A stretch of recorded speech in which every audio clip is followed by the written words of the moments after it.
Italian কিংবদন্তি coach Carlo আনচেলত্তির অধীনে Brazil এখন উড়ছে।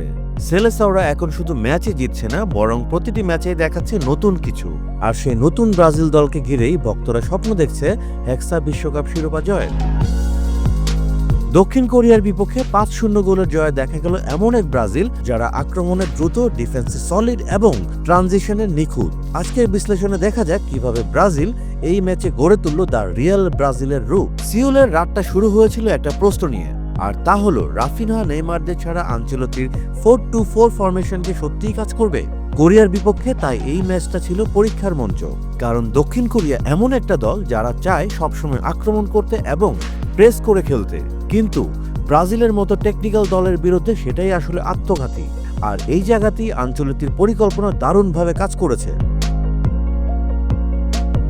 প্রথমার্ধে কোরিয়া ব্রাজিলকে প্রেস করতে আসে, কিন্তু তাদের প্রতিটি প্রেস ভেঙে গিয়েছে গ্যাব্রিয়েল ম্যাগালায়েসের নিখুঁত পাসিং আর ব্রুনো গুইমারেসের অর্গানাইজিং গেম প্লেতে।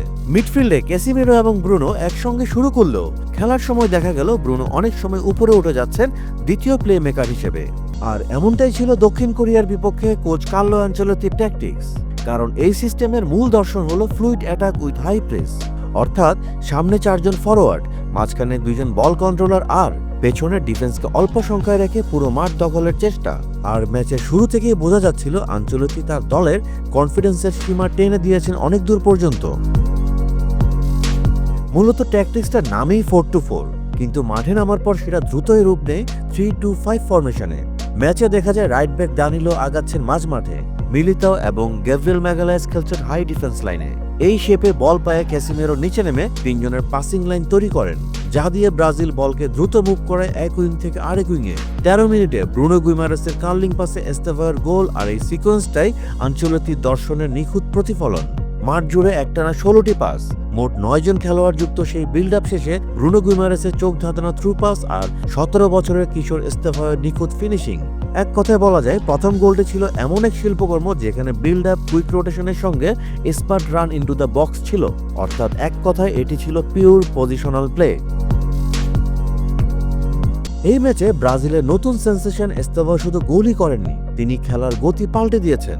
তার বল কন্ট্রোল, স্পেস বোঝা এবং দ্রুত রিয়াকশন সবকিছু মিলিয়ে তিনি যেন ব্রাজিলের ভবিষ্যতের আশার প্রতীক হয়ে উঠছেন। ব্রাজিলের দ্বিতীয় ও তৃতীয় গোল আসে প্রেসিং থেকেই। আনচেলত্তি ম্যাচে আক্রমণ ভাগে খেলিয়েছেন ভিনিসিয়াস জুনিয়র, রদ্রিগো, ম্যাথিউস কুনা এবং এস্তেভাওকে। এই 4 জন মাঠে জায়গা বদল করেছে বারবার। রদ্রিগো যখন ডান দিকে যাচ্ছিলেন, ভিনি তখন ঢুকে যাচ্ছিলেন মাঝখানে, আর কুনহা তখনই নেমে আসছিলেন বল রিসিভ করতে। এ সময় মনে হচ্ছিল যেন পুরো মাঠটা এক মোবাইল ঘূর্ণায়মান আক্রমণ ইউনিটে পরিণত হচ্ছিল ব্রাজিলের অ্যাটাকারদের কারণে। রদ্রিগো, ভিনিসিয়াস আর কুনহা মিলে এমনভাবে হাই প্রেস করছিলেন যাতে কোরিয়ার ডিফেন্ডাররা বল নিয়ে সময়ই পাচ্ছিল না। এই প্রেসিং ট্রিগার ছিল মূলত কুনহাকে ঘিরে। গোল না পেলেও ম্যাচে অবশ্য কুনহা ভক্তদের নিরাশও করেননি, বরং ব্যতিব্যস্ত করে রেখেছিলেন কোরিয়ান ডিফেন্ডারদের, আর তার ফলে আক্রমণ ভাগে অন্যরাও সুযোগ পেয়ে যায় প্ল্যান অনুযায়ী এক্সিকিউশন করার। এটাই আধুনিক ব্রাজিলের নতুন পরিচয়, যেখানে দেখা গেল শৈল্পিক পজিশন নয় বরং সংগঠিত আগ্রাসন। এভাবেই ব্রাজিল পেয়ে যায় দ্বিতীয় গোল, যে গোলের পেছনে ছিল ক্যাসিমেরোর মাস্টার ক্লাস। তিনি জায়গা ছেড়ে উঠে যান মাঝমাঠ থেকে, আর তারপরে এক নিখুঁত থ্রু পাস দেন রদ্রিগোকে। এরপরে রদ্রিগো এমনভাবে ফিনিশিং করলো যেন মাঠে রিয়াল মাদ্রিদ খেলছে কোনো জাতীয় দল নয়। ফলাফল হয় 2-0, আর এরপরেই কোরিয়ান রক্ষণভাগের পুরো বাঁধ ভেঙে যায়। ব্রুনো গুইমারেস আর ক্যাসিমেরোর জুটি ছিল এই ম্যাচের আসল কন্ট্রোল পয়েন্ট।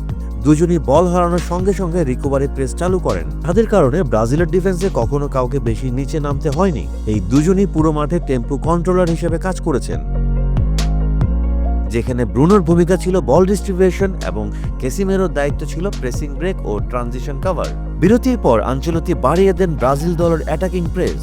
তিনি দলকে নির্দেশ দেন win the ball high and finish quick. এর ফলাফল হিসেবে মাত্র 7 মিনিটেই আসে 2টি গোল। এস্তেভাও আর রদ্রিগোর সেই 2 ফিনিশিং পুরো ম্যাচের ছন্দই পাল্টে দেয়। এই সময়ও কুনহার ভূমিকা ছিল গুরুত্বপূর্ণ, কারণ সে প্রেসিং ট্রিগার হিসেবে পুরো সিস্টেমকে নেতৃত্ব দিচ্ছিল। আনচেলত্তির প্রশিক্ষণে শেখা সেই প্রেস ট্রানজিশনগুলো এখানে নিখুঁতভাবে কাজ করেছে ম্যাচে।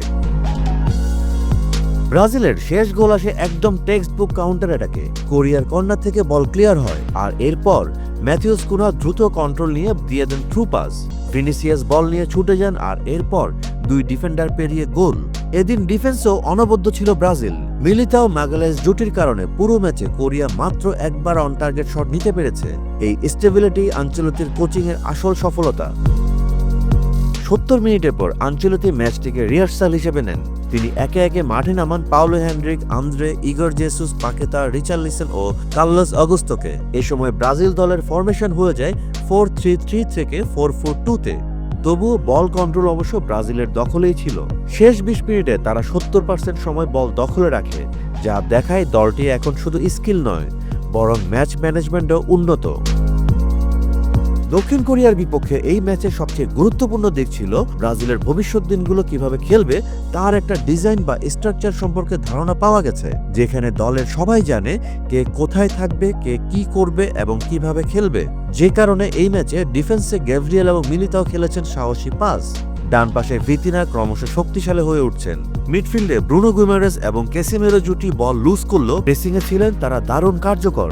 আর সামনে 4 জন ফরওয়ার্ডের মুভমেন্ট এখন অনেক বেশি অর্গানাইজড। তবে আনচেলত্তি জানেন এটা কেবল শুরুর পরীক্ষা। ফ্রান্স, আর্জেন্টিনা, স্পেনের মতো দলের বিপক্ষে এই একই কৌশল টিকবে কিনা সেটা এখনই বলা যায় না।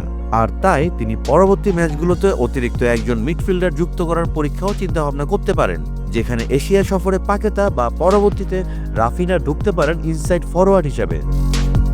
দক্ষিণ কোরিয়ার বিপক্ষে ম্যাচটি জিতে আনচেলত্তি প্রমাণ করেছেন ব্রাজিল এখন শুধু একটি জাতীয় দল নয়, বরং এখন তার এমন একটি প্রজেক্ট যেখানে তরুণ রক্ত, কৌশলগত বুদ্ধিমত্তা আর সংগঠিত ফুটবলের সংমিশ্রণ তৈরি করছে নতুন যুগের সেলেসাওরা।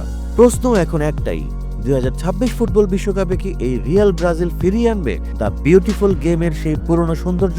আবার কি মাঠে ফিরে আসবে ব্রাজিলের বিখ্যাত যোগ বর্ণিত?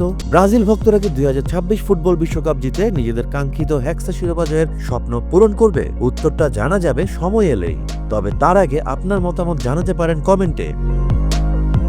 ফুটবলের সব আপডেট, বিশ্লেষণ ও ইনসাইড নিউজ পেতে সাবস্ক্রাইব করুন sports lab with Saikat YouTube চ্যানেলটি, যেখানে প্রতিটি ম্যাচ মানে শুধু খেলা নয়, এক একটা বিশ্লেষণের গল্প।